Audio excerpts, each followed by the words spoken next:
नमस्कार, ये है कहानियों का अद्भुत संसार किस्सा कहानी और मैं मंजीत ठाकुर आपको सुना रहा हूँ 12 ज्योतिर्लिंगों की कहानी, जिसे लिखा है अनघा जोगलेकर ने। और आज सुनिए कथा केदारनाथ ज्योतिर्लिंग की। हिमालय में हाड़ कंपाने वाली बर्फानी हवाएं चल रही थी। भोलेनाथ अपनी भार्या पार्वती के साथ कैलाश पर बैठे थे और मन ही मन पुलकित हो रहे थे। उन्हें इस तरह देख उनके आनंद का कारण जानने के लिए पार्वती जी ने पूछा, नाथ, आज फिर आप बहुत प्रसन्न हैं, कोई विशेष कारण? भोलेनाथ मुस्कुराए और बोले, देवी, मुझे शीघ्र ही कहीं जाना होगा।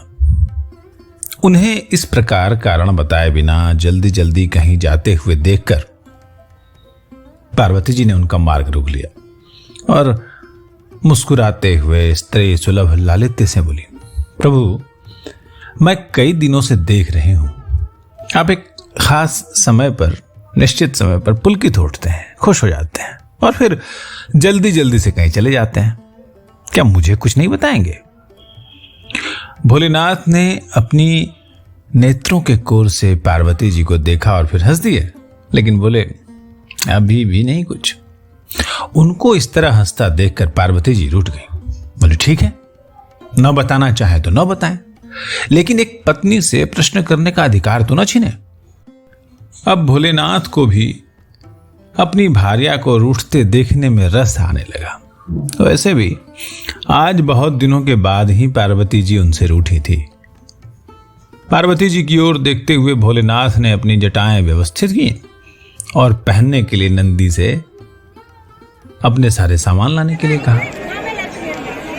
ये सब देखकर पार्वती जी को भोलेनाथ पर शंका हो गई। बोली, नाथ, कहीं आप किसी इंद्र की अप्सरा के पीछे तो? अब भोलेनाथ से रहा नहीं गया।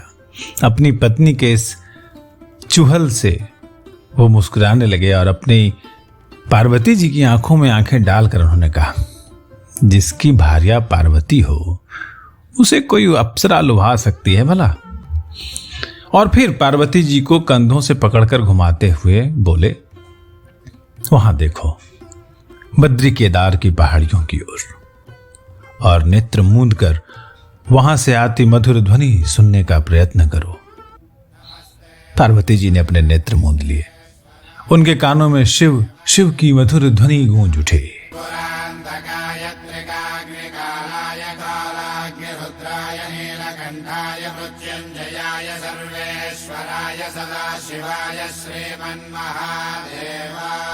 भोलेनाथ बोले, ये जो ध्वनि सुन रही हो ना, ये केदार में बैठे मेरे 2 अनन्य भक्त हैं जो लगातार मेरा नाम जप रहे हैं। जानती हो वो कौन है? पार्वती जी ने अनभिज्ञता दिखाई तो शिव बोले, ये दोनों ब्रह्मा जी के पौत्र हैं, पुत्र धर्म और पुत्र वधु मूर्ति के पुत्र, नर और नारायण।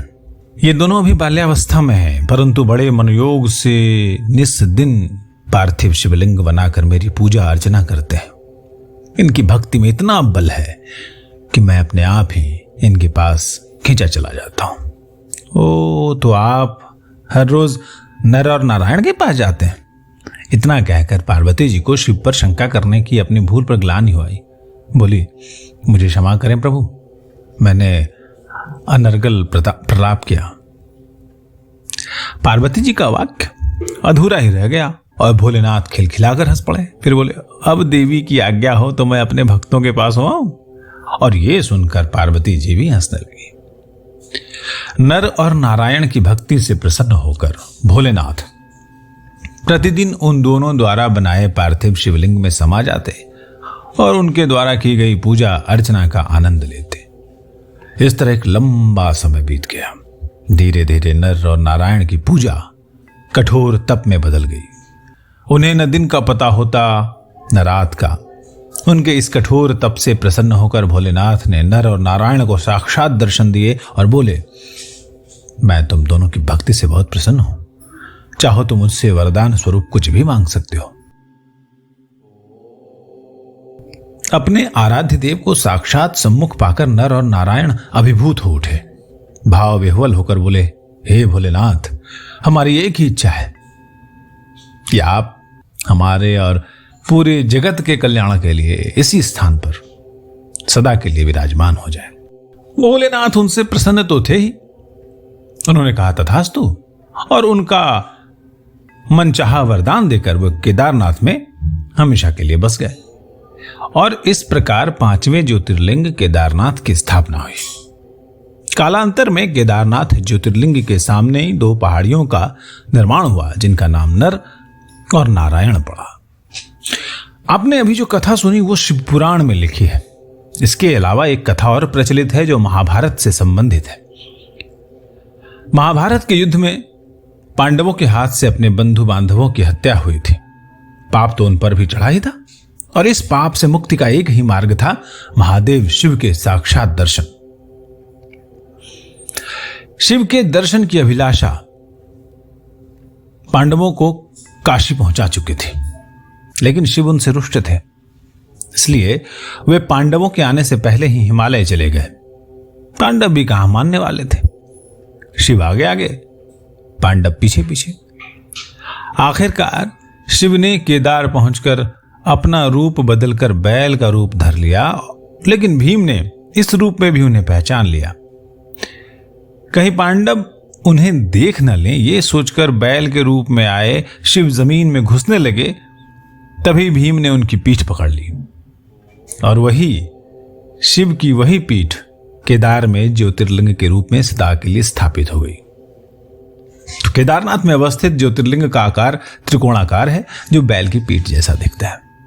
ऐसा माना जाता है कि जब शिव बैल के रूप में जमीन में धंसे तो उनकी पीठ केदारनाथ में, भुजाएं तुंगनाथ में, मुख रुद्रनाथ में, नाभि मध्य महेश्वर में और जटाएं कल्पेश्वर में अवतरित हुई, और इसलिए इन जगहों को पंच केदार कहा जाता है।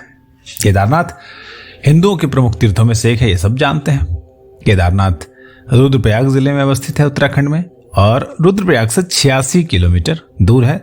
तो अपने जीवन में एक बार केदारनाथ जरूर जाएं और शिव भक्ति का आनंद लें, और एक बार प्रेम से कहिए, हर हर महादेव।